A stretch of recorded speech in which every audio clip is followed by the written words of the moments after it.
చేస్తారు.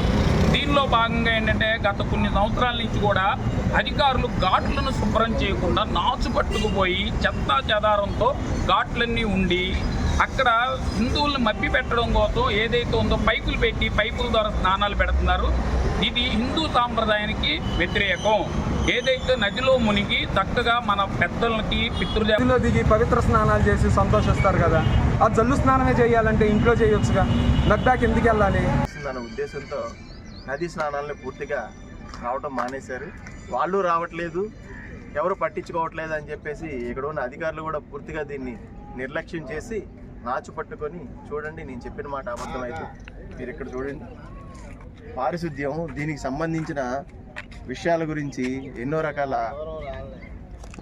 కృష్ణానది పరివాహక ప్రాంతాల్లో ఉన్నవాళ్ళు ఆ పక్క చుట్టుపక్కల ఉన్న దేవాలయాల్ని దర్శించుకోకుండా ఇళ్లలో స్నానం చేసుకొని పూజా కార్యక్రమాలు పూర్తి చేసుకొని ఏదో మమ అనిపిస్తున్నారు.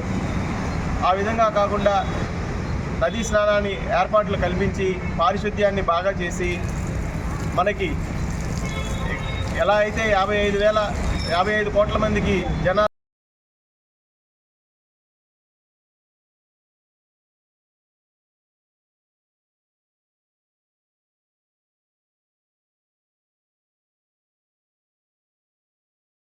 నమో నమః